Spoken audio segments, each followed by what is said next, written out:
Hola a todos, hoy es sábado, 1 de noviembre de 2025, y nuestro amigo Mark Sleboda está aquí con nosotros. Bienvenido de nuevo, Mark. Nima, gracias por invitarme. Siempre es un honor y un placer estar en Dialogworks, y feliz día de todos los difuntos.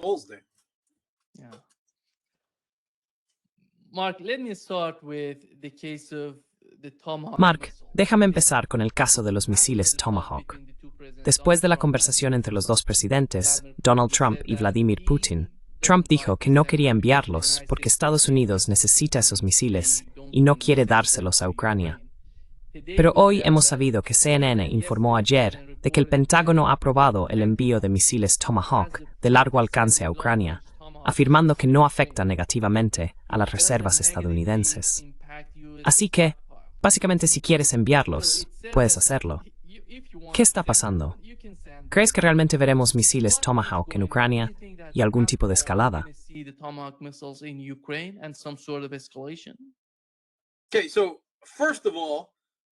Vale, para empezar, es una clara indicación de que hay diferentes facciones dentro de la administración. Dentro, ya sabes, del aparato, del Estado profundo, del complejo militar industrial, que están impulsando distintas agendas sobre Trump, ¿verdad? Quiero decir, no es nada nuevo, no es una sorpresa, no es ningún secreto que esta administración no tiene un propósito unificado en política exterior. De hecho, está completamente dispersa.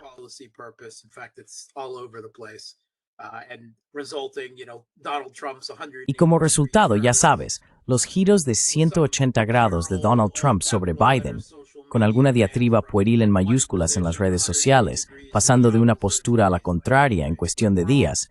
En fin, todos estamos muy acostumbrados a eso. Y hay que decir que los adversarios de Estados Unidos, Rusia, China, Irán, también están muy acostumbrados, ¿verdad? Dmitry Medvedev ha dicho antes que la mejor manera de afrontarlo es, en realidad, no prestar ninguna atención a las publicaciones de Trump en las redes sociales. Quiero decir, salvo como mero entretenimiento, ¿no? Eso es exactamente lo que son. No estáis entretenidos. ¿No es por eso por lo que elegisteis a este hombre niño crecido y narcisista para este cargo? Porque en el fondo queríais divertiros, ¿verdad? Eso fue lo que pasó. Y en segundo lugar, si al final se transfieren, ¿a quién le importa? ¿A quién le importa? Este es un misil de crucero Top Gun de los años 80, ¿verdad? Estamos en 2025. La defensa aérea y la guerra electrónica rusas ya han derrotado al Storm Shadow, al Scalp, ya sabes, cualquier tontería de Neptuno Flamingo que el régimen de Kiev haya lanzado por ahí. Los Attack-MS estadounidenses, los HIMARS, la bomba de pequeño diámetro lanzada desde tierra, ya sabes, y las Shahdam, todo lo que han lanzado, la defensa aérea y la guerra electrónica rusas lo han derrotado. Hubo un titular, creo que en el Wall Street Journal, hace algo más de un año, que decía que las armas occidentales de alta tecnología funcionan contra Rusia en Ucrania hasta que dejan de hacerlo.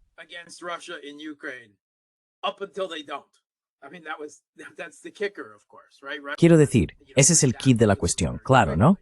Rusia se adapta a ellos muy rápido. Y estoy seguro de que la gente que me sigue ya estará harta de esta analogía, pero es como los Borg en Star Trek. Tienes 3 disparos con tu phaser, y más te vale que cuenten, porque después de eso los escudos de los Borg se habrán adaptado y acabará siendo Borgizado. Así que ya sabes, esa es la situación. Rusia no le tiene miedo al misil Tomahawk. No es hipersónico, ¿verdad? Ese texto cruzado relativamente grande, it's a mental. Y a matter range, it's small for source I'm things.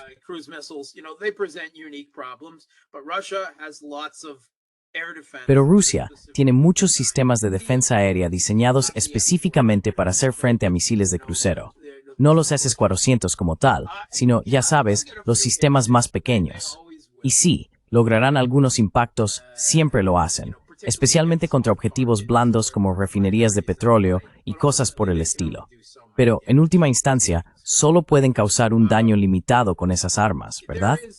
Más importante aún, supongo, está el precedente político, porque sabemos, de acuerdo, se ha admitido, Trump ha admitido que tendría que haber personal estadounidense disparando esas armas. Lo admitió abiertamente. Ya sabes, lo hemos dicho muchas veces antes.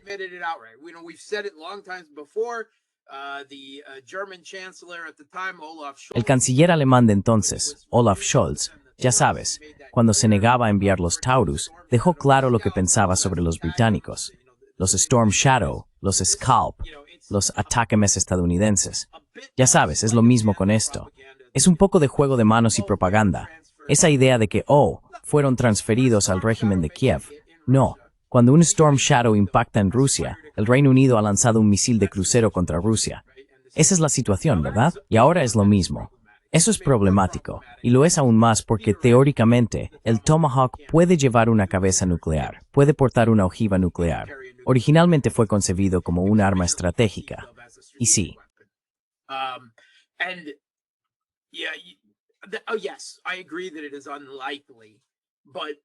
Sí, estoy de acuerdo en que es poco probable. Pero ya sabes, el ejército ruso tiene que manejar contingencias. No puede basarse en improbabilidades ni nada de eso. Por eso Rusia presentó, con gran fanfarria, el Burevestnik, el misil de crucero con propulsión nuclear y capacidad nuclear que puede circunnavegar el globo tantas veces como sea necesario. Y el Poseidón, el nuevo dron o torpedo submarino de propulsión nuclear, estratégico, ¿verdad? Se supone que ese tiene la capacidad de generar un tsunami radiactivo que inunde toda una costa. Vamos, un auténtico arma del fin del mundo digna de un villano de James Bond.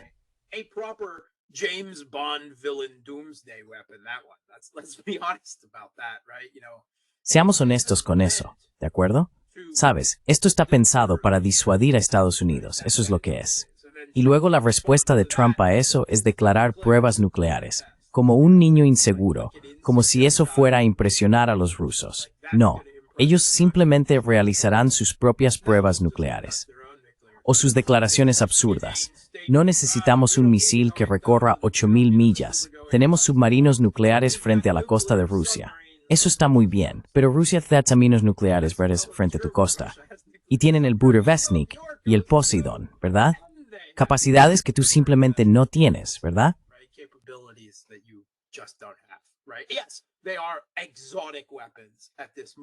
Sí, son armas exóticas en este momento, ¿verdad? Pero, ya sabes, bien podrían serlo. The New York Times las llamó armas de ciencia ficción. Bueno, eso dice bastante viniendo de un país que habitualmente se burla de Rusia, como ya sabes, una gasolinera disfrazada de país, o Nigeria con nieve, o Rusia no fabrica nada, o Rusia no puede innovar nada. Ahora Rusia está desarrollando armas apocalípticas de ciencia ficción para usarlas contra ti. Así que, ya sabes, o algún villano loco de James Bond ataca el control repentino de Rusia, o tu narrativa Rusia en desentromals.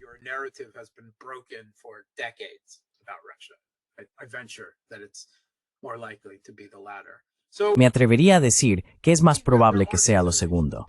Quiero decir, hay consideraciones, pero en última instancia, si envían los Tomahawk, nunca podrán enviar suficientes. Y no serán lo bastante eficaces como para cambiar el resultado de este conflicto. Sí, pueden aumentar los costes para Rusia hasta cierto punto, pero cuando vemos que la línea del frente se desmorona como lo está haciendo, en varios lugares, a Rusia no le importa. Están confiados, han tenido éxito. Las líneas defensivas del régimen de Kiev en el Donbass, en las que basaron toda la defensa de su país, Pavling, se están desmoronando.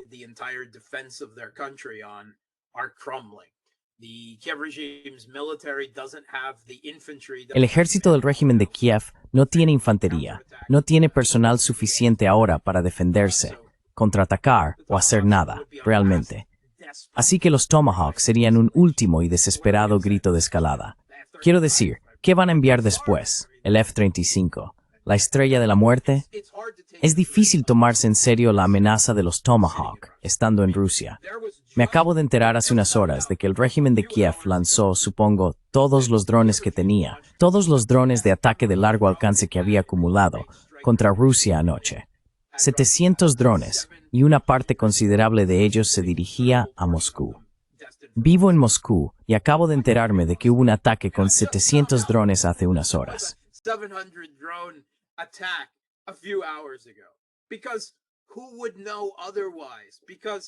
Porque de lo contrario, ¿quién lo sabría? Porque pocos, si es que alguno, logran atravesar la defensa aérea y la guerra electrónica de Rusia. Y el Tomahawk, al final, no saldría mucho mejor parado. La gran pregunta entonces es cómo respondería Rusia. Sí, por razones políticas, se sentirían obligados a hacerlo. Pero incluso en ese caso, creo que es poco probable que atacaran a Estados Unidos o incluso a las bases estadounidenses en Alemania. Simplemente se desquitarían con el intermediario. ¿Por qué? Porque están ganando dentro de ese marco y lo están haciendo con holgura.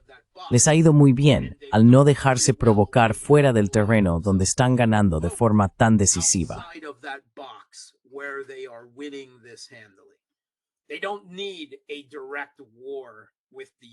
No necesitan una guerra directa con Estados Unidos y con toda la OTAN. Exacto. ¿Por qué estropear lo que está ocurriendo? Una victoria inevitable en Ucrania en este punto, provocando un Armagedón nuclear con Estados Unidos. ¿Por qué dejarse provocar hasta ese extremo? Así que, incluso si se lanzan los Tomahawk, ya han lanzado Storm Shadow y Scalp, sí, los Tomahawk tienen un mayor alcance, no hay duda de eso. Pero también son menos eficaces que el Storm Shadow o el Scalp, ¿verdad? Desde luego, no más eficaces que los ataques Messi. Así que si lo hacen, lo hacen. Pero a estas alturas no va a cambiar nada. Ya sabes, hay que mantenerse centrados en el frente de batalla, en los ataques de largo alcance.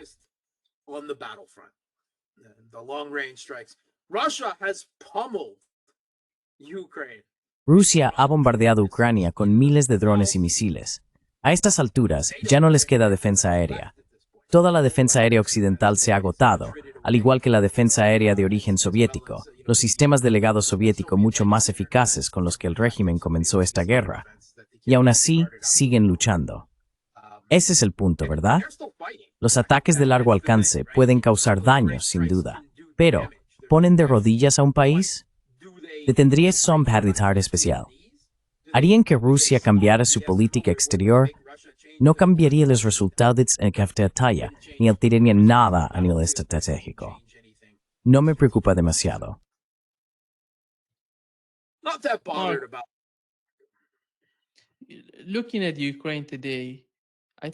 Mirando a Ucrania hoy, creo que los misiles Tomahawk, los drones, toda esta clase de retórica por parte de Occidente, no son más que una continuación. La cuestión clave detrás de todos estos argumentos es la prolongación del conflicto en Ucrania. Y el objetivo principal, me parece, del gobierno británico es resistir más que la administración Trump. Porque sí, tras el final de la administración Trump, pueden hacer lo que quieran. Quiero decir, supongamos, no sé si los republicanos van a tener alguna posibilidad real de ganar en 2028, si no ponen fin a los conflictos a los que se enfrentan ahora mismo en Ucrania y en Oriente Medio. No está ocurriendo nada. Claro. A los estadounidenses no les importan las guerras de Estados Unidos. No les importa la política exterior. Pero la sociedad está dividida internamente, Mark. ¿Recuerdas por qué? ¿Cuál era el principal problema del Partido Demócrata? Era el caso de Gaza, el caso de Oriente Medio. No, de algún modo lo han decidido. Fue algo interno. Fue odio hacia Trump, hacia su política de derechas y su postura anti-inmigración. Los estadounidenses no votan en función de cuestiones de política exterior. Simplemente no lo hacen. Nunca lo han hecho. Sí, hay un pequeño grupo minoritario, que ya sabes, por un lado se puede mencionar, el porcentaje de republicanos MAGA, que tienen una concepción de la política exterior de Estados Unidos que no implica confrontación con Rusia y China, sino que se centra más en el repliegue dentro del hemisferio occidental. El número de personas que votan por principio por esa razón es reducido. Y siendo justos, si hay algún republicano MAGA viendo este video, formas parte de ese pequeño grupo y probablemente lo entiendas. Exacto. Lo mismo ocurre con los demócratas. Sí, hay una minoría que da prioridad a cuestiones como Gaza y hacen ruido, ¿verdad? Organizan protestas, hacen de todo. Pero, en última instancia, esa no es la forma ni el motivo por el que votan los estadounidenses.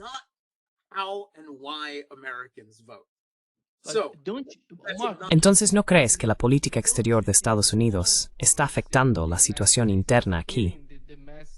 Quiero decir, con lo que está ocurriendo entre Estados Unidos y China, ¿no crees que ese es uno de los principales problemas? Absolutely. I do think it is, but Americans don't understand that. Creo que sí, pero los estadounidenses no lo entienden. Sus medios no se lo dicen.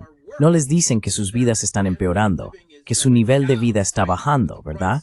Que el precio de la gasolina y la inflación están aumentando debido a las decisiones de política exterior de Estados Unidos.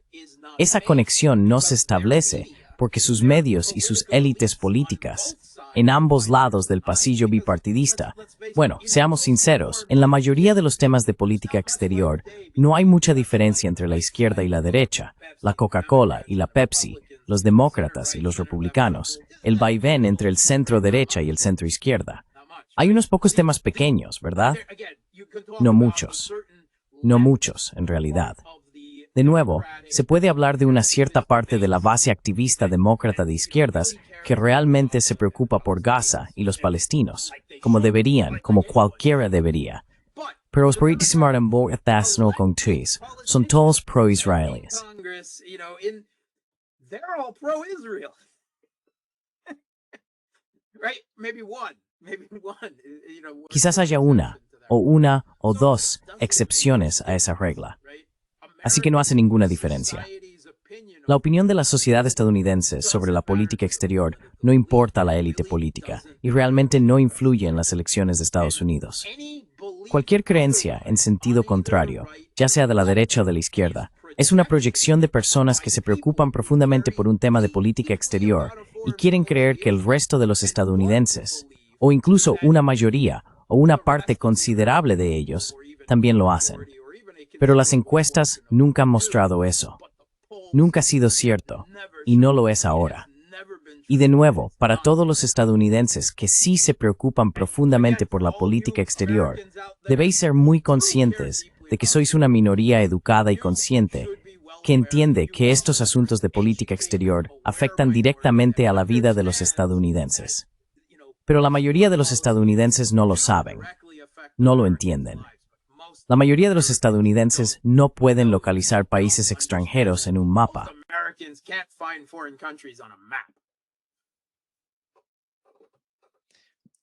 Mark, ¿crees que Rusia, después de todo, tiene que Donald Trump dijo que va a enviar armas a Europa? No sabemos cómo ni cuándo ocurrirá eso. ¿Cuál es la realidad de la producción de armas en Estados Unidos?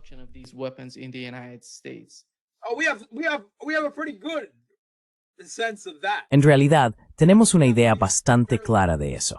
Tenemos, ya sabes, las cifras de producción de cosas como los interceptores PAC-3, los Tomahawk o el SM-6. Sabemos que los niveles de producción de estas armas son extremadamente bajos. Raytheon esperaba aumentar la producción de interceptores PAC-3 a 600 al año para Estados Unidos, Israel, el régimen de Kiev, una futura guerra con China y todos los aliados y estados clientes de Estados Unidos que utilizan el Patriot. Eso no es nada. Y pueden exigir, ¿verdad? Ya sabes, la administración Trump envió a través del Pentágono una orden para que el complejo militar industrial duplicara o cuadruplicara la producción de esas 12 municiones de las que Estados Unidos tiene una escasez crítica. El talón de Aquiles de Estados Unidos ahora mismo es la defensa aérea, ¿verdad?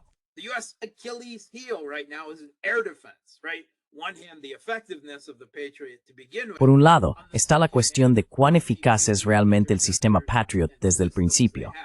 Por otro lado, ¿cuántos interceptores y sistemas Patriot tienen en realidad? Su ritmo de producción simplemente no es suficiente. Eso está limitando el poder ofensivo de Estados Unidos en todo el mundo, ¿verdad? Como ocurrió en Irán, ¿no?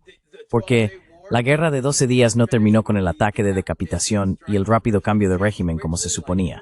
Y, ya sabes, sí, Irán fue golpeado con bastante fuerza en los primeros días, pero luego la guerra de desgaste a largo alcance empezó a inclinarse decisivamente a favor de Irán. Tenían más misiles, que son mucho más baratos que los misiles de defensa aérea que Estados Unidos e Israel tuvieron que usar para defender Israel y las bases militares estadounidenses.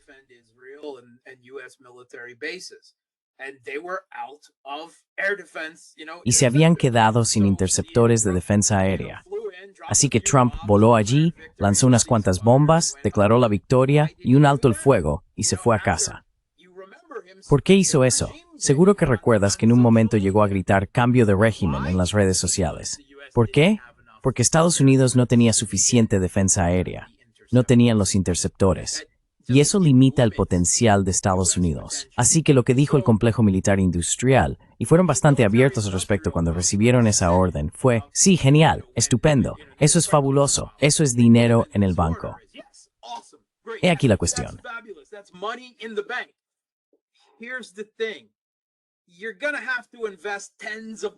Vas a tener que invertir decenas de miles de millones de dólares para ayudarnos a construir fábricas, formar una mano de obra técnica y educada que pueda emplearse en esto, ¿verdad?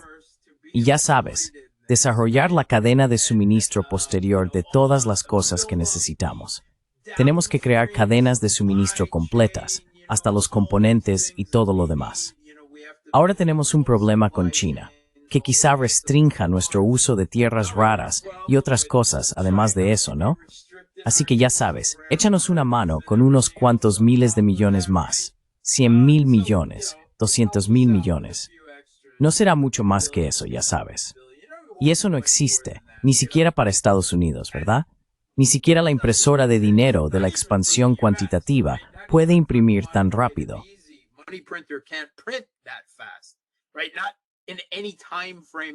Exacto. No en un plazo que importe para el conflicto en Ucrania. Así que, la cuestión del suministro de armas de Estados Unidos a Europa a través del programa Pearl, sabemos que es minúsculo. Sabemos que es minúsculo. Exacto. Sabemos que Estados Unidos no está enviando interceptores Patriot a Europa. Exacto. Se ha dicho específicamente que no lo hacen, porque no los tienen de nuevo. Pueden enviar cierta cantidad de proyectiles de artillería y otras cosas, pero no suficientes. Exacto. Ya sabes, envían lo que pueden, pero en cuanto a estas municiones cruciales, envían unos cientos de Tomahawks a Rusia. Y bueno, no sé, el 60 o 70% de ellos son derribados por la defensa aérea y la guerra electrónica rusas, o localizados y atacados antes de ser utilizados, o lo que sea. Exacto. Así que tal vez logren que un 20 o 30% lleguen a un objetivo útil, lo cual no va a tener un efecto estratégico.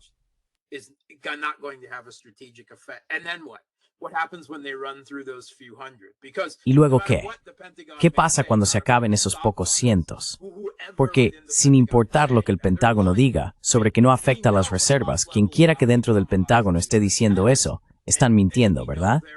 Sabemos, a grandes rasgos, cuántos Tomahawk tiene Estados Unidos y conocemos sus compromisos globales, ¿no?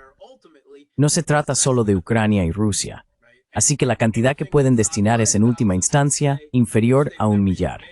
Y cualquier cosa por debajo de, digamos, 5,000, que ni siquiera han fabricado tantos nunca, no va a tener un efecto a nivel estratégico. Y ya hemos oído varios informes de instituciones y centros de estudios que siguen estos temas en Europa, como el Instituto Kiel. Han informado de que el suministro militar al régimen de Kiev está disminuyendo, que hay un problema de abastecimiento importante y que continúa. Exacto. Es una tendencia. Neamites forma nervtheritor.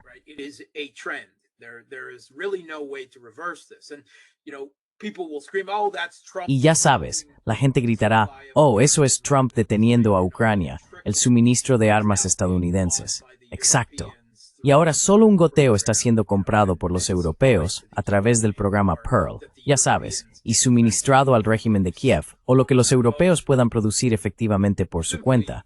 Simplemente, ya sabes, una tasa de producción más abundante del complejo militar industrial, mes a mes, y ni siquiera pueden mantener a flote al régimen de Kiev en este momento. Pero ya sabes, se puede decir que es algo político, aunque en última instancia es casi seguro que en gran medida la verdadera razón por la que la administración Trump ha llegado a este punto es porque Estados Unidos mismo se ha quedado sin recursos. Exacto, sus reservas están vacías. Producen una cierta cantidad al mes, y eso es la mayor parte de lo que todavía proporcionan a Ucrania, contratos de la era Biden. Pero esos, de nuevo, son cantidades relativamente pequeñas.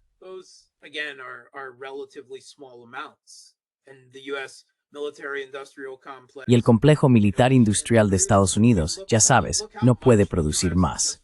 Quiero decir, mira cuánto ha desperdiciado Estados Unidos.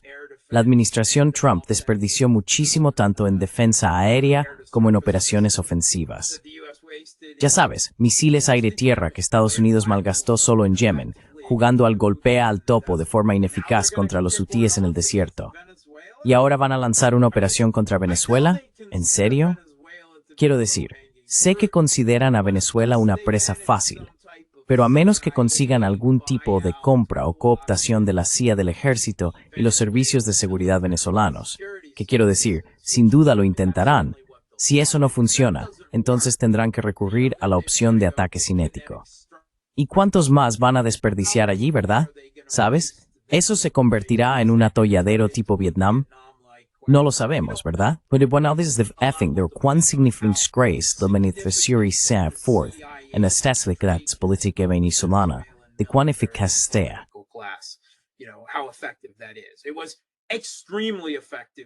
Fue extremadamente eficaz en Siria, ¿verdad? Todo el estado se derrumbó de la noche a la mañana y 15,000 irregulares yihadistas, ya sabes, entraron casi sin luchar contra lo que se suponía que era un ejército de 200,000 efectivos sobre el papel. ¿Por qué? Porque no hubo combates. Los generales, los oficiales, los funcionarios políticos locales, todos fueron sobornados, chantajeados, cooptados. Son muy buenos en esto. Esto es lo que hizo Estados Unidos en Irak en 2003. Es lo que hizo Estados Unidos en Libia, en Trípoli al final. La CIA ganó esas batallas. Ahora, se suponía que eso también debía ocurrir en Irán, y tuvo un efecto, pero ni de lejos en el grado que querían o necesitaban.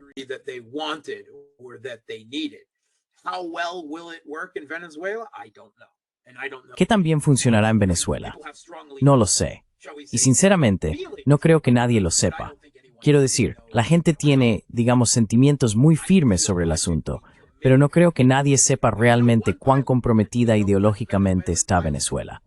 Conocemos a un piloto venezolano. Hubo un intento, y se ha admitido en la AP y en otros lugares, de que la CIA intentó convencer al piloto de Maduro para que desviara su avión. Pasaron, ¿qué? Medio año y miles de mensajes intentando cooptarlo, prometiéndole la luna, y no sé, Disney World y un apartamento para él y su familia, lo que fuera. Y no funcionó. ¿Será eso más eficaz?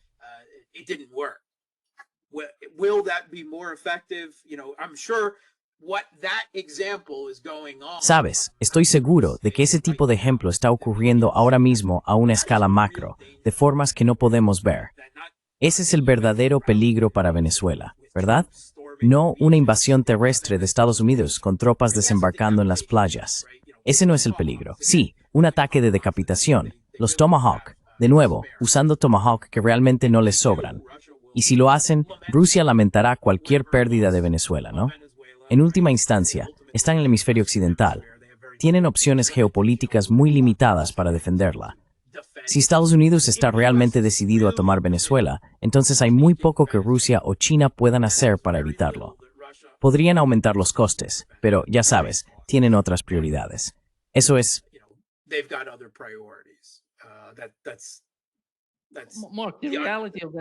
Mark, la realidad en Venezuela es totalmente diferente, en mi opinión.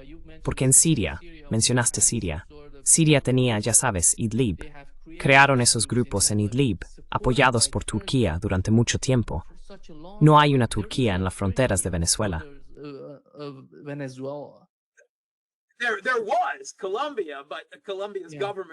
Estaba Colombia, pero el gobierno de Colombia fue aniquilado, y ahora son los izquierdistas, ¿verdad? Así que eso ha limitado gravemente las opciones de Trump entre su primera y su segunda administración. Ahora operan desde Trinidad y Tobago, lo cual, por supuesto, no es lo mismo en absoluto. Ahora bien, existe una oposición venezolana significativa, ¿verdad? Un montón de oligarcas, o ex-oligarcas, ¿verdad? Sabemos que probablemente representan el 30 o 35% de la población venezolana. Sabemos que es la clase media, y ya sabes, una buena parte de la burguesía, la clase alta, ¿verdad? Y ya sabes, los compradores que son de derechas, alineados con ellos.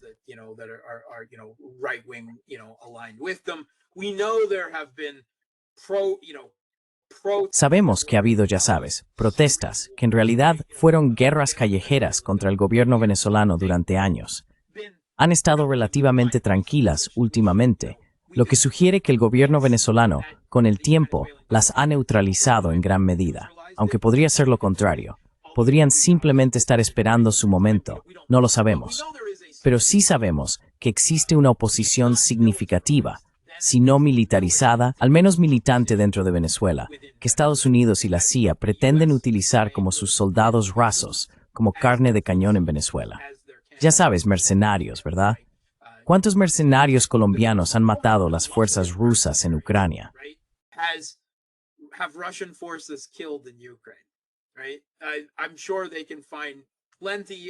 Estoy seguro de que pueden encontrar muchos mercenarios colombianos que participarían en cualquiera de estos esfuerzos.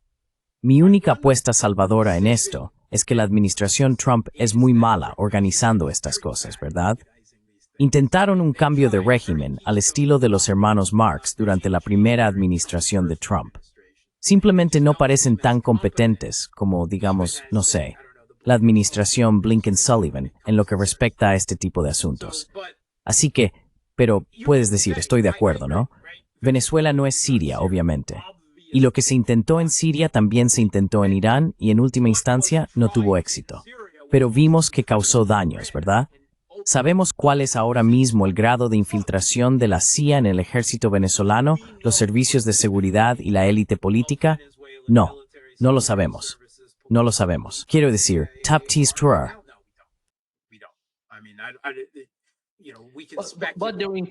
Pero están en contacto con Rusia e Irán, y quizá esté ocurriendo algo entre bastidores. Están enviando algo. No lo sé. Estoy seguro de que Rusia... Estoy seguro de que Rusia y China están enviando algo, ¿verdad?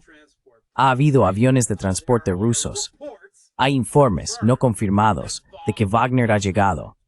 He leído informes creíbles de que hay al menos unos cientos, quizá un par de miles de combatientes de Hezbollah en Venezuela, que principalmente se han dedicado a entrenamientos y cosas por el estilo. Y estoy seguro de que China también está involucrada. Pero en última instancia, solo pueden enviar hasta cierto punto, ¿no? Simplemente no tienen una cadena logística para suministrar a Venezuela lo que necesitaría. De nuevo, pueden aumentar los costes. Y es probable que Rusia, probablemente ya sabes, vimos cargamentos entrando, así que es probable que fueran algunos misiles de defensa aérea, quizá incluso misiles antibuque, algunos radares, cosas así, ya sabes, que pueden ayudar a aumentar los costes para Estados Unidos.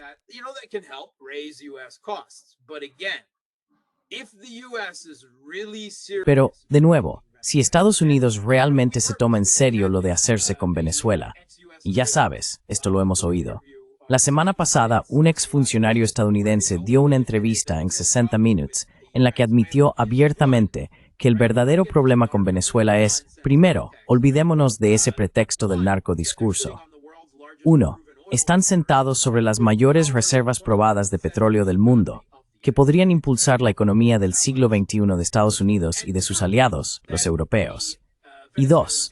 Que el gobierno venezolano está, entre comillas, en la cama con nuestros adversarios estratégicos, ¿verdad? Rusia, China e Irán. Ese es el verdadero asunto. Así que se convierte en un problema porque obviamente Rusia, China e Irán quieren que Venezuela siga siendo independiente, que sea una espina en el costado de Estados Unidos en su propio hemisferio.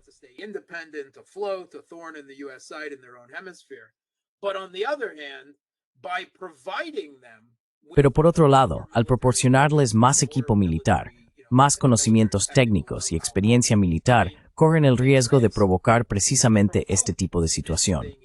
Porque Estados Unidos lo ve como una amenaza de seguridad geopolítica, del mismo modo que Rusia considera a Estados Unidos en Ucrania una amenaza para su seguridad, ¿verdad? No es precisamente ciencia espacial. Y Rusia acaba de firmar una nueva asociación estratégica con Venezuela. Eso se ha estado gestando desde hace tiempo, ha ido evolucionando hasta llegar a este punto. Pero estoy completamente seguro de que ese fue un factor, quizá no el factor, pero sí un factor, en la decisión de Estados Unidos de hacer lo que claramente está haciendo y avanzar sobre Venezuela. Así que, se convierte en una especie de ejercicio de equilibrio, ¿no? Si les proporcionamos medios militares para defenderse, entonces este bueno, wow, pensé we're being maliper. Themselves, well, then the U.S. may figure it's more trouble than it's worth. On the other hand, if we provide them with the means to defend themselves, Por otro lado, si les proporcionamos los medios para defenderse, Estados Unidos podría verlo como una amenaza a su seguridad en su propio territorio y comprometerse aún más a eliminarla. En última instancia, si Estados Unidos está decidido a derrocar al gobierno de Venezuela a toda costa, como parece ser el caso, bueno, de nuevo, no están reuniendo grandes cantidades de tropas de invasión, ¿verdad? Un par de miles de marines y fuerzas especiales no son, digamos, los varios cientos de miles de soldados con los que Estados Unidos entró en Irak en 2003, ¿verdad? Quiero decir, no es lo mismo.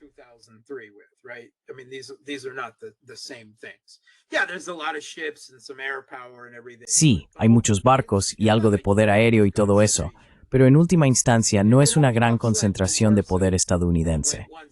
Lo será un poco más cuando el Gerald Ford llegue al teatro de operaciones, ¿verdad? Está navegando, ayer todavía estaba en el Mediterráneo, y tardará aproximadamente una semana más.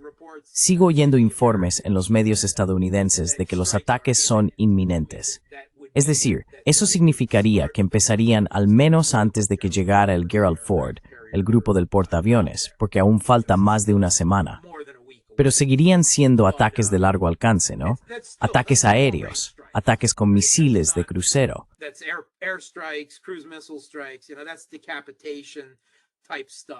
Sabes, eso es algo del tipo decapitación. No es una fuerza de invasión terrestre, así que no es exactamente lo mismo que está ocurriendo de nuevo. E incluso en Irak, gran parte de los combates no fueron realmente combates. Fue la CIA cooptando a los generales iraquíes y haciendo que sus tropas se retiraran. Algunos de ellos lucharon, pero muchos no lo hicieron. Eso fue lo que lo convirtió en un paseo para Estados Unidos al final. Así será. Y de nuevo, si Estados Unidos está realmente comprometido con derrocar al gobierno de Venezuela, hay muy poco que Rusia y China, al otro lado del mundo, puedan hacer para salvar a ese gobierno.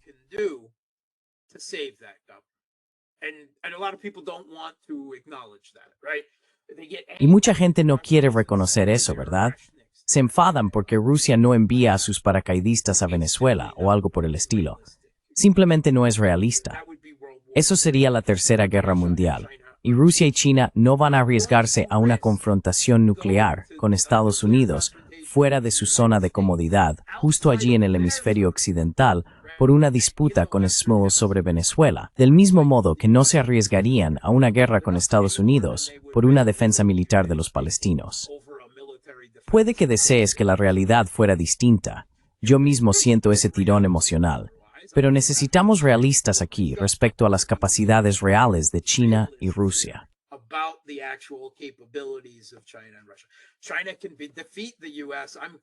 China puede derrotar a Estados Unidos, estoy bastante seguro, frente a su propia costa, en el estrecho de Taiwán, en el mar de la China Meridional. Rusia está derrotando a toda la OTAN, ¿verdad? En su entorno cercano, en un conflicto terrestre para el que se ha estado preparando desde la Segunda Guerra Mundial. Pero proyectar poder al otro lado del mundo para defender a un país relativamente pequeño. Bueno, sé que Venezuela es bastante grande, pero en términos de población y de todo lo demás, un país relativamente pequeño de Sudamérica, por mucho petróleo que tenga bajo tierra, simplemente no está sobre la mesa.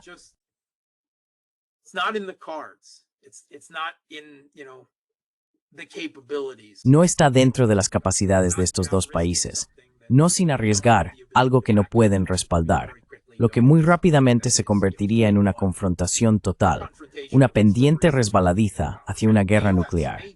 Y puede que Estados Unidos sea así de imprudente, dispuesto a arriesgar ese tipo de cosas, pero los gobiernos ruso y chino no lo son. Ellos son, ya sabes, los adultos en la sala. Y no van a arriesgar la Tercera Guerra Mundial por un país que, en una alianza, para defenderlo.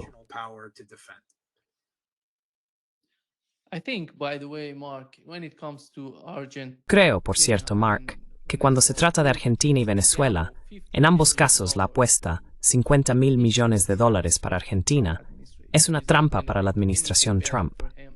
No va a mejorar nada para él ni para su gobierno, ni siquiera con ese ataque. Ayer supimos, esto fue lo que dijo Tulsi Gabbard, Mark.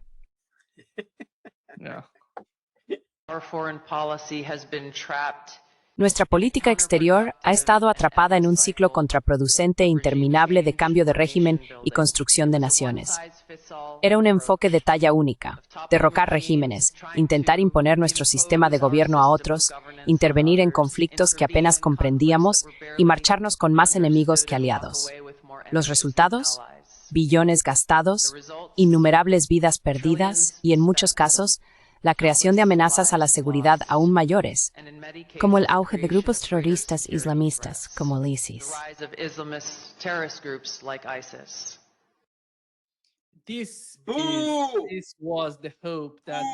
Esa era la esperanza que teníamos durante la administración Trump. Se ha desvanecido. ¿Cuál es la posición de Tulsi Gabbard hoy en la administración Trump? En lo que respecta a la disputa entre Charlie Kirk y Epstein, ni siquiera le informan de lo que ocurre con esos casos. En política exterior, se puede ver que están tomando la dirección opuesta. El cambio de régimen ha vuelto en Irán, Venezuela y Cuba. Acaban de comprar las elecciones en Argentina. Entonces, ¿dónde queda su posición en la administración Trump? Tulsi Gabbard es una vendida. Tulsi Gabbard is a prostitute. She has literally whored herself out. Literalmente, se ha vendido y ha destrozado la poca credibilidad que le quedaba con esas palabras, ¿verdad? La administración Trump no cree en el cambio de régimen, ¿no? Sí, recuerdo que Trump dijo eso en Arabia Saudí hace unos meses también. También recuerdo su publicación en redes sociales pidiendo un cambio de régimen en Irán hace unos meses. Y no puedo evitar notar esa gran flota frente a la costa de Venezuela, haciendo volar algunos barcos. Ya sabes, entran bombones civiles en el agua y realizando simulaciones de bombardeos, ¿verdad? Quiero decir, estamos...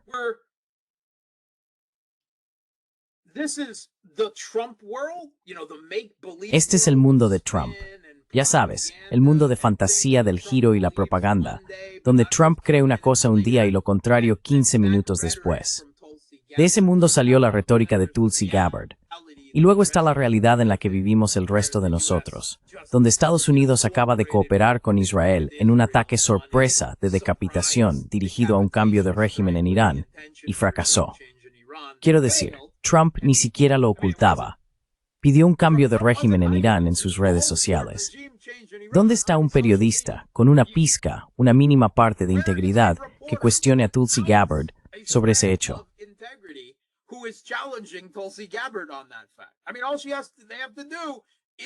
Quiero decir, todo lo que tienen que hacer es remitirse a las propias publicaciones de Trump en las redes sociales sobre el asunto. Quiero decir, ya sabes, ¿qué vas a decir? Lo que dijo no es realmente lo que quería decir. Quiero decir, podríamos seguir por ese camino, pero eso no tiene ningún sentido. Es simplemente patético. Me reí cuando lo oí. Una risa amarga, ¿sabes? Todos teníamos esperanzas. Bueno, yo no tenía muchas, pero cuando nombraron a Tulsi Gabbard directora de Inteligencia Nacional, había la esperanza de que la administración Trump pudiera hacer las cosas de otra manera.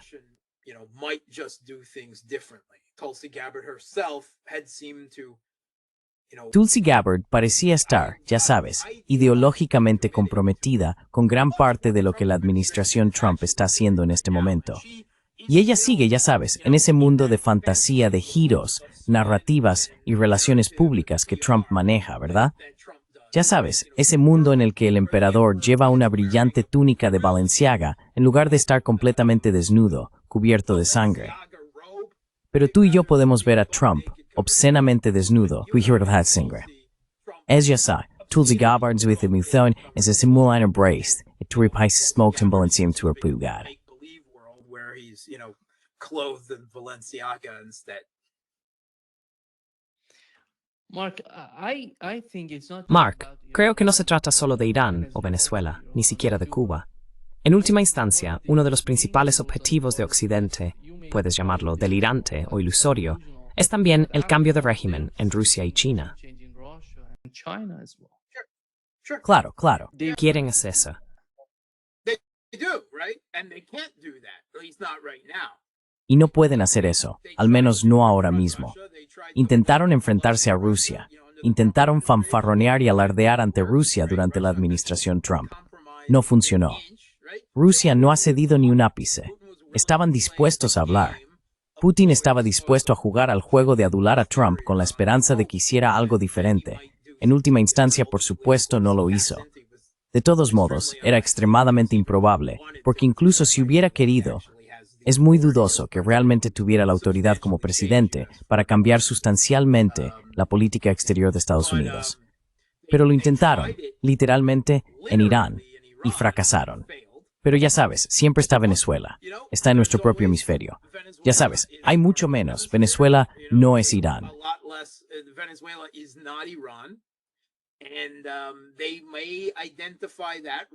Y pueden identificar eso, con razón o sin ella.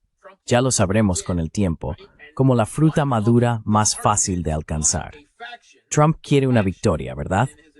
Y uno de los argumentos de una facción dentro de su administración que piensa en estas cosas es la idea de redoblar los esfuerzos para asegurar el hemisferio occidental, ¿no? Los que quieren apoderarse de Groenlandia, librar una guerra contra las drogas dentro de México y derrocar a los gobiernos de Venezuela y Cuba, y ahora, al parecer, también de Colombia. Esa facción está impulsando todo esto en este momento. Hay otras facciones, otros intereses, pero ahora mismo, esa facción se ha alineado con Marco Rubio, que está haciendo doble función como secretario de Estado y asesor de seguridad nacional. Y puedes estar seguro de que él está dirigiendo buena parte de todo este juego sobre Venezuela que está ocurriendo ahora.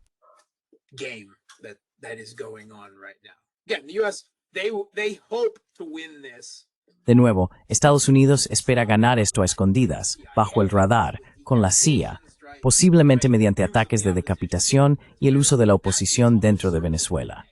Ese es casi con toda seguridad el plan A. Ya lo veremos. No puedo aventurar una suposición. No conozco lo suficiente Venezuela. Conozco a muchas personas a las que respeto que han estado en Venezuela y que me dicen con convicción que el pueblo venezolano saldrá a las barricadas y morirá hasta el último hombre por la revolución bolivariana. Y puede que quiera creerlo, pero soy un cínico respecto a la naturaleza humana, y para ser completamente honesto, no lo creo. Tal vez un porcentaje de ellos lo haga, pero ya veremos. Veremos cuáles son los resultados. It's im let steady, espero que mis cora resulten que pobres. Aris would urge to score tenebra, ni siquiera sabes peor, chopor.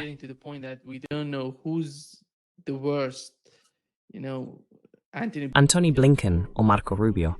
¿Realmente hay alguna diferencia? Quiero decir, al fin y al cabo son funcionarios del hegemón estadounidense, ¿no?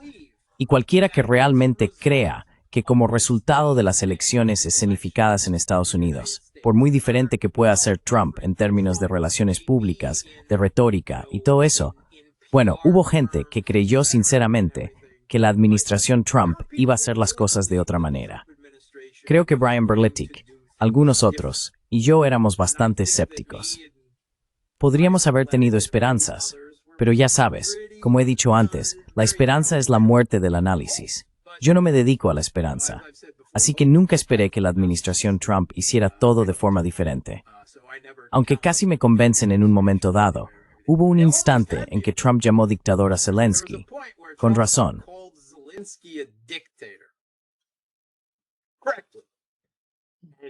Y yo estaba como, quizá, solo quizá. Y al día siguiente, o en realidad a la semana siguiente, dije eso. No suena como algo que yo haya dicho. Y nadie volvió a mencionarlo. Exacto. Quiero decir, eso fue todo. Se acabó.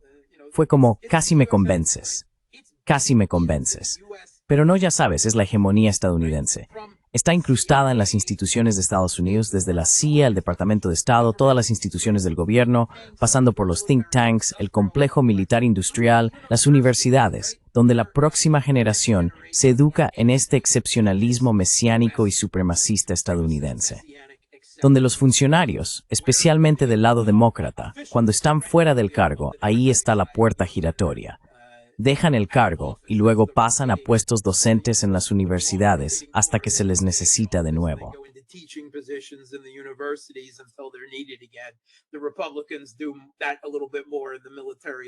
Los republicanos lo hacen un poco más en el complejo militar industrial y en los negocios, pero está arraigado en las instituciones estadounidenses.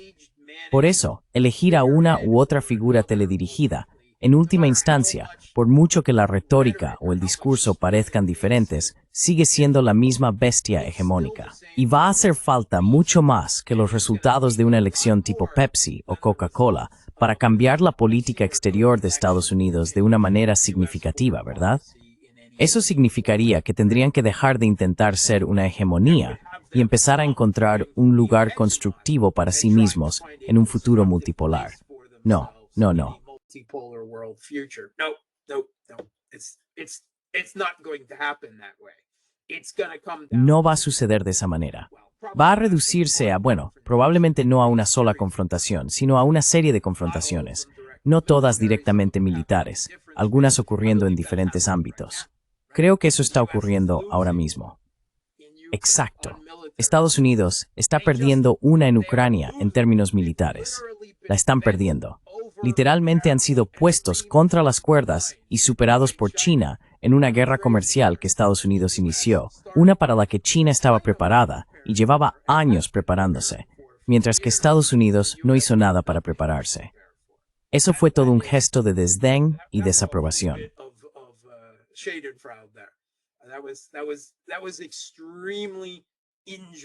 Eso fue extremadamente divertido para mí. Ver a la administración Trump con sus patéticos intentos de maquillar lo que fue una completa retirada de Estados Unidos y, en la práctica, una rendición ante el poder económico chino. Quiero decir, ya sabes, no se puede ganar todas las batallas, ¿verdad? En esta guerra, en esta lucha por el futuro orden mundial, el destino del mundo, ¿no? Ya sabes, en la que estamos ahora mismo. Un conflicto que está dando forma al orden mundial. Está ocurriendo en diferentes ámbitos y en distintos lugares, ¿verdad?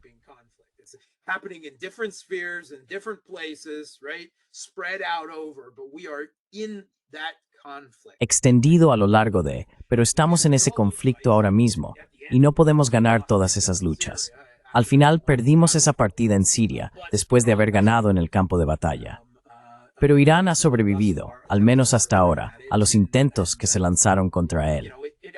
Todo depende, a menudo, de cuánto se exceda a Estados Unidos, como suele hacerlo en su papel de hegemonía. Y se excedieron y se sobreestimaron mientras subestimaban a su enemigo, al entablar una lucha militar con Rusia en Ucrania, y lo mismo al iniciar una guerra comercial con China. Esas son dos grandes victorias. Guárdalas, acéptalas, valóralas. No todas serán victorias, pero esas son dos significativas.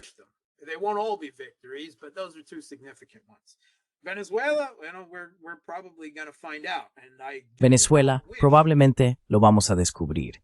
Y no deseo, para bien o para mal, lo que está por venir para el pueblo venezolano, porque no se merece lo que se avecina, de un modo u otro, ¿verdad? Incluso si sobreviven. Digamos que el gobierno venezolano sobrevive a lo que viene. Si la revolución bolivariana al menos sobrevive, los ideales socialistas aún así van a sufrir enormemente con lo que se aproxima. Y estoy seguro, estoy completamente convencido de que hay alguien en un nivel de toma de decisiones, en algún lugar, dentro de las entrañas del entramado, del Estado profundo, de la burocracia permanente, como quieras llamarlo, que está viendo todo esto ahora mismo como un tablero de ajedrez.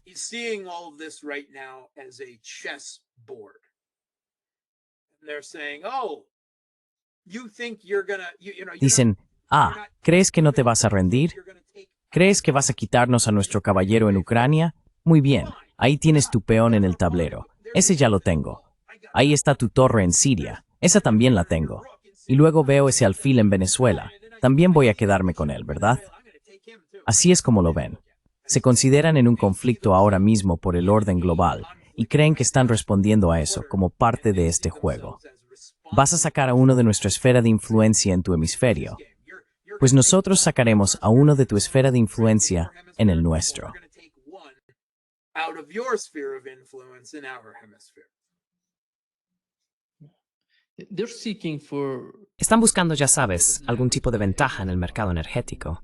Y por eso toda la situación con Venezuela no veo que eso ocurra a corto plazo. Lleva tiempo. Sure, it takes time, but Claro, lleva tiempo, pero ¿sabes lo que quieren? Quieren un suministro de energía fiable, por el momento, para Europa. Quiero decir, lo siento, para Europa, ¿verdad? Hay una razón por la que el Comité Noruego del Premio Nobel dio luz verde a todo esto, otorgando el Premio Nobel a María Corina Machado, quien quiera que sea esta loca, ya sabes, mujer títere de Estados Unidos. Es porque Europa realmente podría usar esa energía. Quiero decir, no sé si te has dado cuenta, pero al cortarse del suministro energético ruso, y sí, con Estados Unidos volando los gasoductos Nord Stream, toda su economía se está desindustrializando. Realmente necesitan energía más barata.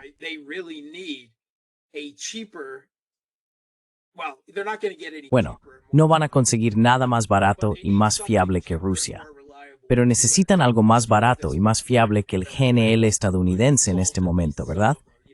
Y Venezuela podría resolver al menos parte de eso, al menos en la categoría del petróleo. Y creo que Venezuela, corrígeme si me equivoco, también tiene algunas reservas de gas. Sí, no va a tener un efecto inmediato, pero ya sabes, simplemente al poner esas reservas bajo el poder de Estados Unidos, dentro de un estado cliente estadounidense establecido en Venezuela, eso ya tendría un efecto en los mercados energéticos globales, porque empezarían a tener en cuenta esos factores. Ya sabes, hay un cierto grado de miopía en ello, pero también un grado de pensamiento a largo plazo y de ver hacia dónde van las tendencias en los futuros en vivo.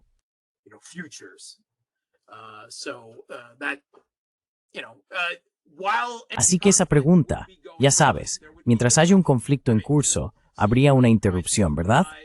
Veríamos subir los precios del petróleo. Venezuela, por supuesto, ahora mismo no exporta una gran cantidad.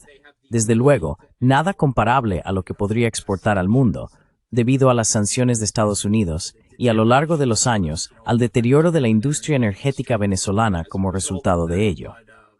Pero aún así tendría un efecto, tal como vimos que los precios del petróleo subieron cuando Estados Unidos atacó a Irán y luego bajaron rápidamente cuando todo aquello terminó en 12 días. Así que, ya sabes, es un termómetro. En muchos sentidos, el mercado energético global es un termómetro de los conflictos geopolíticos.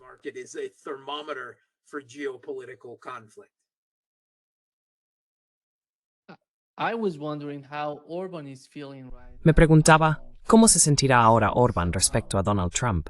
Porque decía que Trump lo cambiaría todo, que llegaría, y ya sabes, arreglaría las cosas en 24 horas. Pero resultó ser peor, ya sabes, en cuanto a la propaganda que venía del lado de Trump. Orbán fue uno de los principales que ayudó a que esa propaganda creciera en la mente de la gente. ¿Orbán realmente creía eso? ¿O solo estaba jugando el juego adulando a Trump? Está pidiendo una exención. Claro que sí. Y ya sabes, Estados Unidos acaba de conceder discretamente una exención a la India para el puerto de Chabahar en Irán, ¿verdad? Acaban de obtener una exención por eso. Exacto. Pero Orbán, sí, Trump le jugó una mala pasada. ¿De verdad confiaba en Trump? ¿De verdad creía en Trump? No lo sé. Me gusta pensar que Orbán es un político algo realista, ya sabes. Puede que estuviera jugando al juego y el juego no le salió bien. Podría haber creído realmente en Donald Trump. No sé cuál dos cosas fue. Pero Hungría no es la India, Mark. Simplemente no lo es. No lo es. No lo es. Exacto. No tiene eso. Pero Hungría es un estado pequeño, comparativamente rebelde, ya sabes, frente a la tecnocracia de Bruselas en la URSS. Sí, se sacrificaron por el equipo de la OTAN y la Alianza Transatlántica, ¿verdad? Eso fue lo que decidió Trump. So Creo que la agenda, Mark, perdona por interrumpirte, la agenda, como hemos oído del embajador estadounidense ante la OTAN, es presionar a Hungría y Eslovaquia. Tienen que cambiar su estrategia a largo plazo para recibir petróleo y gas de Rusia. Quieren alejar a estos dos países de Rusia. No sé cuán realista es eso, pero sure it is. You just the people of Hungary Claro and que sí. Slovakia and the politicians El pueblo de Hungría y Eslovaquia y los políticos que los representan tendrán que apretarse el cinturón y arreglárselas con menos, porque su energía va a costar mucho más parecido al resto de Europa. De hecho, un poco más, porque son países sin salida al mar y tendrán que pagar el tránsito además del transporte del GNL y demás. Pero Estados Unidos está extremadamente comprometido con romper cualquier relación energética y económica entre Europa y Rusia. ¿Y cuán comprometidos están? Lo suficiente como para volar los gasoductos Nord Stream. Así de comprometidos están, ¿verdad? Han estado comprometidos con eso desde hace mucho tiempo. Estaban extremadamente descontentos en los últimos días de la Guerra Fría, cuando Europa y su Unión servicieron los primeros ductos y gasoductos. Se opusieron profundamente a eso. De hecho, Anthony Blinken escribió un libro sobre el tema hace bastante tiempo. quite a long time ago. era de su tesis, si no me equivoco. Sí, su tesis creo que fue en la universidad. Veamos. Let's see here. Estaba culpando a Reagan, si no me equivoco. Yes. Sí, así que él estaba firmemente en contra de eso hace bastante tiempo. Sí, aliado contra aliado, América, Europa y la crisis del gasoducto siberiano. Todo trataba sobre cómo Estados Unidos no quería que se construyeran los gasoductos originales entre Europa y la Unión Soviética, porque, ya sabes, los gasoductos energéticos son el ejemplo más claro de la geopolítica en forma literal y física, ¿verdad? Son las arterias y la sangre de la geopolítica, de las conexiones políticas. Y ahí está, sí, ese es exactamente. Blinken escribió eso. Así de comprometidos están. Ahora ven una oportunidad, ¿verdad? Incluso si pierden Ucrania, en última instancia han separado a Europa de Rusia, más o menos de forma permanente. Ultimately, they've severed Europe from Russia more or less permanently. So, for them, for Así que para ellos, para una cierta forma de pensar, de nuevo, dentro de las entrañas del blob o del estado profundo, eso ya es una victoria para Estados Unidos. Se puede argumentar, y yo desde luego lo haría, todas las demás formas en que han perdido como resultado de esto, ¿verdad? Y están empezando a darse cuenta de que perder frente a Rusia es un riesgo real para la creencia de que son una hegemonía. Y ya sabes, cuando se trata de hegemonía, gran parte de ello es creencia, es miedo. Son todas esas cosas intangibles que se ponen en riesgo por esto. Pero ya sabes, en estos juegos a veces se gana y a veces se pierde. Incluso cuando ganas, pierdes algo. Incluso that's agree. when you lose, you win something.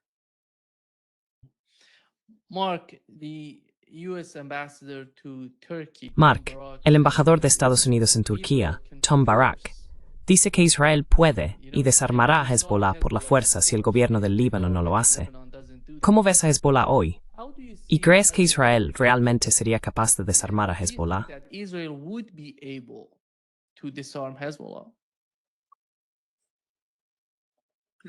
Not immediately. No. I mean, No de inmediato, no. they Quiero decir, pueden seguir jugando el mismo juego que han jugado durante mucho tiempo con los palestinos. Cortar el césped. Ya sabes, recortar el poder de Hezbollah de vez en cuando lo consideren oportuno. Pero eso no está dentro de sus capacidades inmediatas. Al menos no creo que lo esté. Hezbollah ha resistido un ataque de decapitación. Han sido golpeados duramente. No cabe duda de eso. Existe un mayor grado de desafío político dentro del Líbano hacia ellos que hace 2 años, sin duda. Han perdido algo de influencia y poder en el Líbano. Han perdido una gran parte de su liderazgo, poder político y poder militar en un grado significativo. Dicho esto, si el objetivo era, teniendo en cuenta el desequilibrio de poder, que Hezbollah sobreviviera, y el objetivo de Estados Unidos o de Israel y Estados Unidos era destruir a Hezbollah, entonces, Israel and the U.S. to destroy Hezbollah.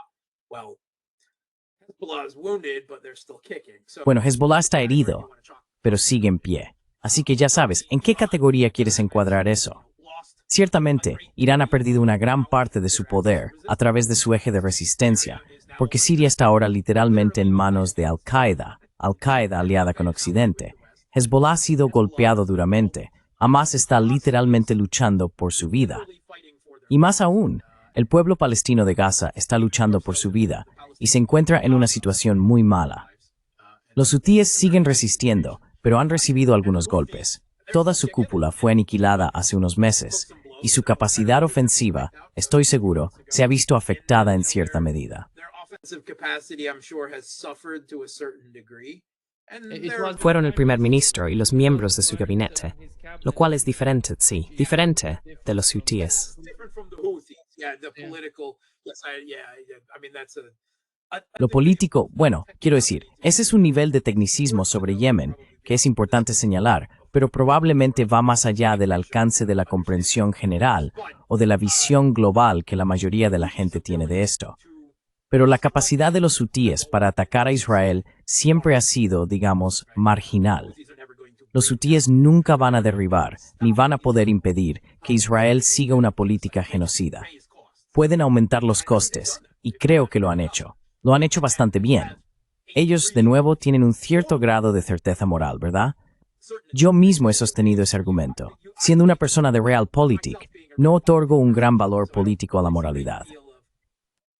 political value on morality, but I would argue that, considering their Pero yo diría que, ya sabes, teniendo en cuenta que son los únicos que han puesto, si no su propio Estado, entonces algo muy cercano a un Estado, en riesgo por el pueblo palestino para actuar contra el genocidio cuando nadie más lo hizo, ¿verdad? Líbano no lo hizo. Arabia Saudí, desde luego, no lo hizo. Ninguno de los países árabes lo hizo. Rusia no lo hizo. China no lo hizo. Ni siquiera Irán lo hizo, ¿verdad? Irán nunca disparó contra Israel para impedir que Israel, ya sabes, expulsara étnicamente a los palestinos de Gaza. Los únicos que lo hicieron fueron los hutíes. Y ya sabes, un reconocimiento por eso, en términos morales. Pero en última instancia, nunca iban a detenerlo. moral terms, but ultimately they were never going to stop it. So, Así que, ya sabes, volviendo a tu pregunta, ¿puede Israel acabar con Hezbollah? No, no lo creo. Pienso que la mayor amenaza para Hezbollah son Estados Unidos y los países europeos manipulando los acontecimientos políticos en Líbano, ¿verdad? La mayor amenaza para la existencia de Hezbollah, no creo que Israel represente una amenaza inmediata en ese sentido. Creo que una guerra civil en Líbano supone una amenaza mucho mayor para la existencia de Hezbollah que Israel. Eso es lo que más me preocuparía respecto a Hezbollah. Lo que Estados Unidos, Europa e Israel, en cierta medida, están haciendo entre bastidores en la política libanesa en este momento, porque evidentemente tienen la intención de actuar contra Hezbollah.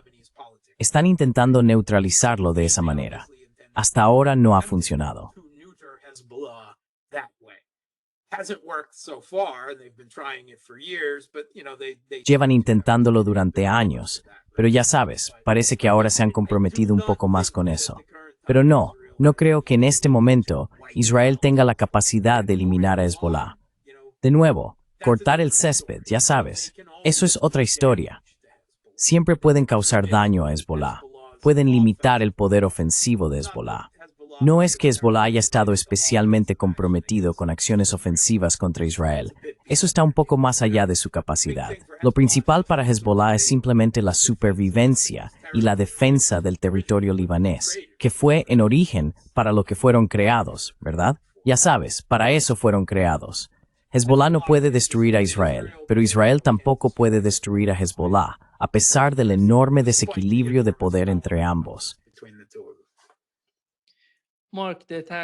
Mark, el ataque a Rusia, a los bombarderos nucleares allí, fue similar al atentado terrorista en Irán durante las primeras horas del asalto israelí, ¿verdad? Sure. You mean Te refieres a la operación telaraña, ¿verdad? right? This Exactamente. container warfare, yeah. Very interesting. And La guerra de contenedores. Muy, muy interesante. Y solo voy a decir que eso fue como abrir la caja de Pandora. Hice un video de enfoco sobre este tema en mi propio canal. Pero los expertos en seguridad llevan mucho tiempo hablando de la posible amenaza de la guerra de contenedores. Piénsalo, cualquier puerto del mundo podría tener quiero decir, piensa en cuántos buques portacontenedores pasan cada día por los puertos de California o por los grandes puertos de Inglaterra y la imposibilidad de Wallantor de representa amenaza en Scan, present threats. It's within the capabilities of not just any. Está al alcance no solo de los actores estatales en este momento, sino también de muchos actores no estatales, terroristas y otros. La guerra de contenedores es una caja de Pandora que se ha abierto y que evidentemente se va a utilizar en el futuro, ¿verdad? Misiles, drones. Piensa en cuántos contenedores se mueven en cuántos barcos, descargados en cuántos puertos de todo el mundo cada día. Cualquiera de ellos podría transportar armas de ataque. Es realmente algo aterrador, en términos de seguridad, pensarlo. Simplemente no se pueden escanear y filtrar eficazmente todos esos contenedores. Así que es un problema. Perdona, te interrumpí. Ibas a hacer una pregunta que he desviado. You were getting to a question there that I Yeah. derailed.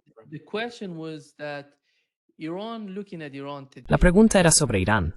Al observar Irán hoy, tras el ataque y la guerra entre Irán e Israel, parece que el liderazgo iraní está llegando al punto en que ya no tiene sentido hablar o comunicarse con Occidente, especialmente con Estados Unidos. Eso beneficiaría enormemente el fortalecimiento de la relación entre Irán y Rusia. Lo veo sucediendo en Irán. El tono está cambiando por completo. Aquellos que defendían una mejor relación con Estados Unidos están perdiendo influencia entre los responsables de la toma de decisiones en Irán. Y creo que no pasará mucho tiempo antes de que sean apartados de sus cargos con el paso del tiempo, en mi opinión. Porque es enorme lo que está ocurriendo, Mark. Es enorme. Es algo masivo cuando lo observo. It's huge. It's massive when I look at it. It's also Now we're ready to how. time. Yeah, yeah. Exactly. Exactamente. Here comes Y aquí viene la otra pregunta, Mark. as Mientras intentan profundizar la relación entre los dos países, Rusia e Irán, creo que una de las grandes preocupaciones sería Asia Central. Eso también podría implicar a China. No se trata solo de Rusia e Irán. ¿Y cuánto de Russia and Iran? And how And much of it's not more than that because there's also a threat of Turkish and No es más que eso, porque también existe la amenaza de la influencia turca allí. I think are a bit Turquía tiene grandes sueños panturcos que, en mi opinión, están algo exagerados. Pero también hay otro juego en marcha. Y rápidamente, para volver a un punto que mencionaste antes, Estados Unidos está intentando separar a Eslovaquia y Hungría dentro de la UE y la OTAN de su relación energética con Rusia. En última instancia, a Estados Unidos también le gustaría separar a Turquía, miembro de la OTAN, de su relación energética con Rusia, pero tiene mucha menos capacidad de influencia para hacerlo, porque Turquía depende mucho del comercio energético con Rusia. Y Turquía ocupa una posición geopolítica demasiado crucial como para, digamos, castigarla del mismo modo que se puede castigar a Hungría y Eslovaquia. Así que, ya sabes, es demasiado. Slovakia. So, it's too much. Neither Russia nor the U.S. is willing to push Turkey. Ni Rusia ni Estados Unidos están dispuestos a presionar demasiado a Turquía por miedo a que caiga completamente en el campo del otro. Erdogan es una bestia astuta a la hora de manipular y enfrentar a Rusia y a Occidente entre sí para, bueno, supongo que se podría decir en beneficio de Turquía, pero sin duda en ventaja de Erdogan. Erdogan también sueña con ser un actor en Asia Central y ciertamente se ha convertido en uno en Azerbaiyán. Eso no tiene discusión. Ha ganado influencia en el Cáucaso Sur y por extensión también en Armenia, en el bando perdedor de tantas cosas allí. Pero Asia Central sigue siendo todavía una meta algo lejana. Aún así es un actor que tampoco puede ser completamente excluido. Así que sí, China, Rusia e Irán. Asia Central tiene opciones limitadas para quedar fuera de la órbita de esos tres aliados euroasiáticos. Creo que ya podemos hablar de ellos en esos términos. I think we could speak of them that way now. Yeah. How do you see Donald Trump's ability? ¿Cómo ves la capacidad de Donald Trump para desestabilizar a estos países, para de algún modo volverlos en contra de Irán, Rusia y toda la región? Porque sabemos que Turquía Nadie cree que Turquía sea, ya sabes, un actor racional en la región, ni siquiera en sus propios términos. Even with their terms, you know. I mean, again, I like to refer to Erdogan. Quiero decir de nuevo, me gusta referirme a Erdogan como una bestia astuta. No hay que subestimarlo, pero, ya sabes, sí, quiero decir, no necesariamente racional. También es una bestia geopolítica astuta, pero es un islamista comprometido, un islamista suní, ¿verdad? Ese es su origen. Eso forma parte de quién es, y esa es su base política interna en Turquía. That is his domestic political base in Turkey. That should But he's not- Turk. Pero es turco, ante todo un turco. Luego es islamista, ya sabes. Eso parece tener cierta prioridad en su mente. Priority in his mind, that's why. I agree with that. I agree with that. And first, he's Estoy de acuerdo con eso. Estoy de acuerdo con eso. Y primero, él es Erdogan, un turco. Pero sí, estoy de acuerdo contigo en que Turquía sigue siendo un actor menor. Entonces, ¿cuánta capacidad tiene Estados Unidos para desestabilizar Asia Central? No mucha. No mucha. Aunque siempre pueden desestabilizar algo. They can always destabilize anything, but Considering Teniendo en cuenta las herramientas de las que disponen en la región, me refiero a Turquía. Russia, China, and Iran, and now to a Rusia, China e Irán.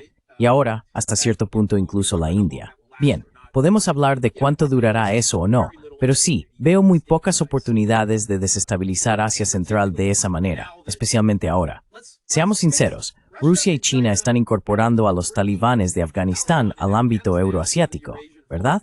Vamos a ver cómo Afganistán se convierte en un socio cada vez más importante de la Organización de Cooperación de Shanghái en algún momento del futuro. Rusia acaba de normalizar las relaciones y China no tardará en hacer lo mismo.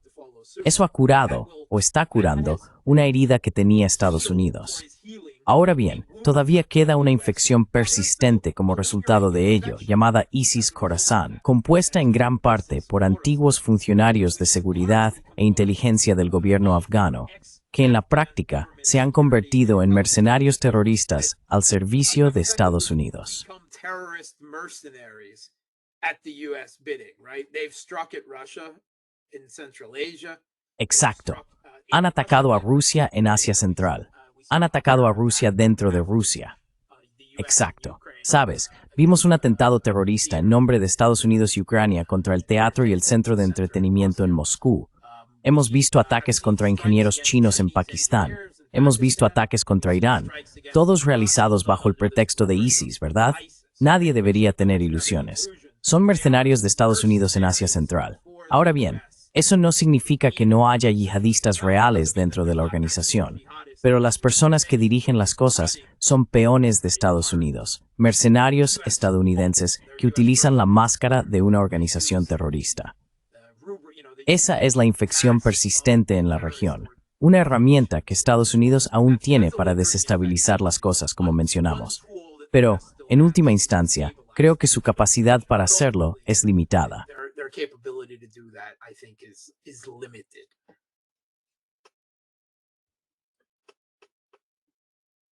thank you so Muchas gracias, Mark, por estar con nosotros hoy. Un gran placer, como siempre. as always. Thanks for having me. Gracias por invitarme. Siempre es un placer estar aquí y espero con ganas la próxima vez. Next time. Sí, nos vemos la próxima vez. Bye.